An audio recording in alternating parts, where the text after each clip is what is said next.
बिस्मिल्लाहिर्रहमानिर्रहीम। अस्सलामुअलैकुम नाजरीन, मैं हूँ इजाज़ भट्ट और आप देख रहे हैं WT न्यूज़। नाजरीन, हर कोई सवाल कर रहा है क्या असद उमर ने पाकिस्तान तहरीक इंसाफ को छोड़ दिया कि नहीं। तो आप कल की असद उमर की जो मीडिया के ऊपर कॉन्फ्रेंस मौजूद है, न्यूज़ कॉन्फ्रेंस, उसको देख लें। कल उन्होंने नेशनल प्रेस क्लब में कॉन्फ्रेंस में उन्होंने जो कॉन्फ्रेंस की वहां पे उस पे उन्होंने वाज़े तौर पे कहा कि मैं पार्टी के ओहदों से इस्तीफा दे रहा हूं, जनरल सेक्रेटरी के ओहदे से भी और कोर कमेटी के जो मेंबर हैं उसके ओहदे से भी मैं इस्तीफा दे रहा हूं, और आज उन्होंने दे भी दिया है। तो असद उमर ने कहा कि मैं एज ए वर्कर काम करूंगा। एक सवाल के जवाब में उन्होंने वजाहत भी दी कि नहीं, मैं पार्टी नहीं छोड़ रहा, इमरान खान का साथ मैं नहीं छोड़ रहा, लेकिन मैं जो मौजूदा सूरत हाल है इसके पेश नज़र मैं पार्टी के ओहदों के ऊपर काम नहीं कर रहा। ये बात उन्होंने वाज़े तौर पे की और उन्होंने कहा कि आज भी अगर इलेक्शन हो तो इमरान खान वफाक, KPK और पंजाब से इलेक्शन जीत जाएंगे।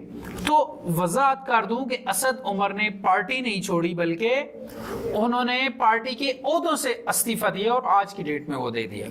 अच्छा, उसके अलावा एक दरख्वास्त दी थी इलेक्शन कमीशन ऑफ पाकिस्तान ने कि अभी इलेक्शन जो है वो उसकी जो तारीख दी है सुप्रीम कोर्ट ने, या उसमें उसको बढ़ा के दिया है, ये सुप्रीम कोर्ट का इख्तियार नहीं है।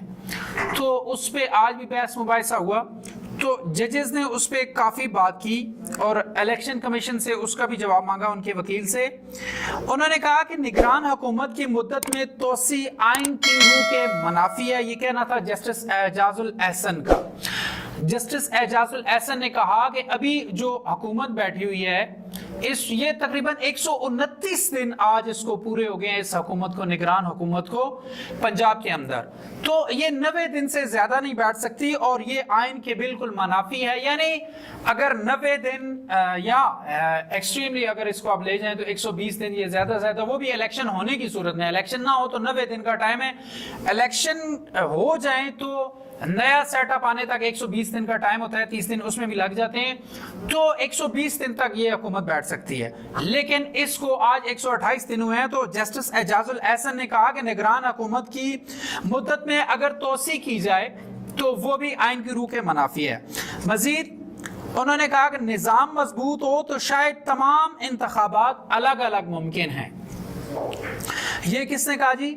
जस्टिस उमर अता बंदयाल ने, चीफ जस्टिस उमर अता बंदयाल ने कहा कि अगर निज़ाम मजबूत हो तो तमाम इंतखाबात अलग अलग मुमकिन हो। फिलहाल तो अंधेरे में ही सफर कर रहे हैं जिसकी कोई मंजिल नजर नहीं आ रही। ये कहना था chief justice of Pakistan justice Umar Ata Bandial का कि अगर मजबूती हो, हर तरह की मजबूती हो, हालात अच्छे हो सारे, तो इलेक्शन अलग अलग वक्त में भी करवा सकते हैं। लेकिन अभी हम अंधेरे में सफर कर रहे हैं क्योंकि हम उस तरह से मजबूत नहीं हैं। अवाम को अपनी राय के इजहार का मौका मिलना चाहिए, यानी इंतखाबात होने चाहिए। इलेक्शन कमीशन कब कहेगा कि अब बहुत हो गया, इंतखाबात हर सूरत होंगे। ये कहना था जस्टिस उमर अता बंदयाल का, जो कि चीफ जस्टिस भी हैं। जस्टिस उमर अता बंदयाल ने कहा कि इलेक्शन कमीशन कब कहेगा कि अब बहुत हो गया, अब तो हम इलेक्शन करवा कर ही रहेंगे, कहना था चीफ जस्टिस का। अच्छा, आइन में कैसे मुमकिन है कि मुंतखब हुकूमत 6 माह और निगरान हुकूमत 4.5 साल रहे?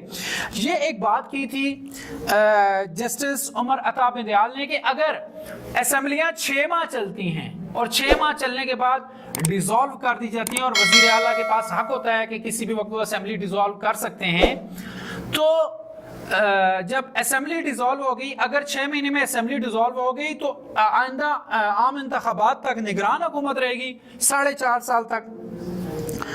अच्छा, उसके बाद कहा जी मदावा ऐसे भी हो सकता है कि 4.5 साल के लिए नई मुंतखब हुकूमत आ सकती है।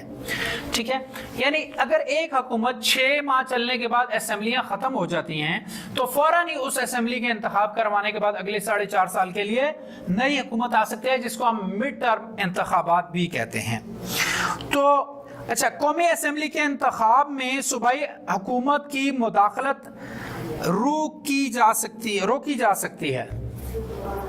कौमी असम्बली के इंतखाब में सूबाई हुकूमत की मुदाखलत रोकी जा सकती है। इलेक्शन कमीशन ने खुद हल नहीं निकाला, अब अदालत को यह उसूल वज़े करना होगा। अब देखें, चीफ जस्टिस ने कहा कि जो पंजाब के इंतखाबात हैं इनमें निगरान हुकूमत का कोई भी काम नहीं बनता कि इनमें इंटरफेयर करे, और अगर इलेक्शन कमीशन ऑफ पाकिस्तान चाहता तो ये जो इंटरप्शन थी पंजाब हुकूमत, निगरान हुकूमत की, उसको रोका जा सकता था, लेकिन उन्होंने कुछ नहीं किया, तो अब हमें ही कुछ करना पड़ेगा, यानी इसको अदालत को ही उसूल वज़ा करना पड़ेंगे। अच्छा, इसके बाद जस्टिस एजाजुल एहसन का कहना था कि अगर 6 महीनों में असेंबली तहलील हो जाती है तो आइंदा 4.5 साल तक क्या निगरान सेटअप ही रहेगा। ठीक है, जो इंतखाबात की समात है वो पीर वाले दिन तक मुलतवी हो चुकी है। बड़ी जबरदस्त किस्म के रिमार्क्स हैं आज जजेस की तरफ से। उन्होंने कहा कि अवाम का हक है, उन्हें हक दिया जाए कि वो अपना नुमाइंदा आगे लेकर आए। वो किसको आगे लेकर आते हैं? इलेक्ट करके। ठीक है, और उन्होंने ये बड़ा जबरदस्त मौक़िफ़ उठाया कि अगर असेंबलियां 6 महीने के बाद डिसॉल्व हो जाएं तो क्या अगले 4.5 साल तक निगरान हुकूमत ही बैठी रहेगी? अगर ये इंतखाबात अक्टूबर में होते हैं तो अक्टूबर तक ये निगरानी हुकूमत बैठी रहेगी, या अगर 6 महीने के बाद ये असेंबली डिसॉल्व हो जाती तो 4.5 साल तक निगरान हुकूमत ही रहती। मजीद उन्होंने ये बात भी कही थी कि वजीर आला और वजीर आजम का हक होता है कि वो असेंबलियां तहलील कर सकते हैं। ये तो बार बार कह रहे हैं जी, उन्होंने किसी की ख्वाहिश पर असेंबली तहलील कर दी, जिसकी भी ख्वाहिश पर की। अदालत ने कहा है कि असेंबलियां जो हैं वो वजीर आला और वजीर आजम का हक होता है कि वो किसी भी वक्त असेंबलियां डिसॉल्व कर सकते हैं। तो ये आज अदालती कार्रवाई हुई इलेक्शन कमीशन की दरखास्त के ऊपर, और लग यही रहा है कि अदालत ने अब फैसला कर लिया है कि उन्होंने पंजाब की आवाम को इलेक्शन लेकर देने हैं हर सूरत में। अब दुआ है कि अल्लाह करे पाकिस्तान के हालात बेहतर हों। आखिर में आज यौम तकरीम शुहदा मनाया गया। बेशक शुहदा हमें अपनी जानों से प्यारे हैं और इस पाकिस्तान का फ़ख्र है, इस मुल्क को कौम का फ़ख्र है, और अगर ये मुल्क कायम और दायम है तो शुहदा के खून की वजह से जो कंदीलें जलाई गई हैं उनकी वजह से कायम है। और इंशाअल्लाह हम अपने शुहदा पर, अपनी आर्मड फोर्सेस पर, और हमारे जितने भी पाकिस्तान के दिफा के इदारे हैं, चाहे वो सिविल के इदारे हैं, हमें उन पर फ़ख्र है, और इंशाअल्लाह पाकिस्तान इन सब की मेहनत की वजह से कायम और दायम है। अब तक के लिए इतना ही। अपना ख्याल रखिएगा, अपने इस चैनल का भी।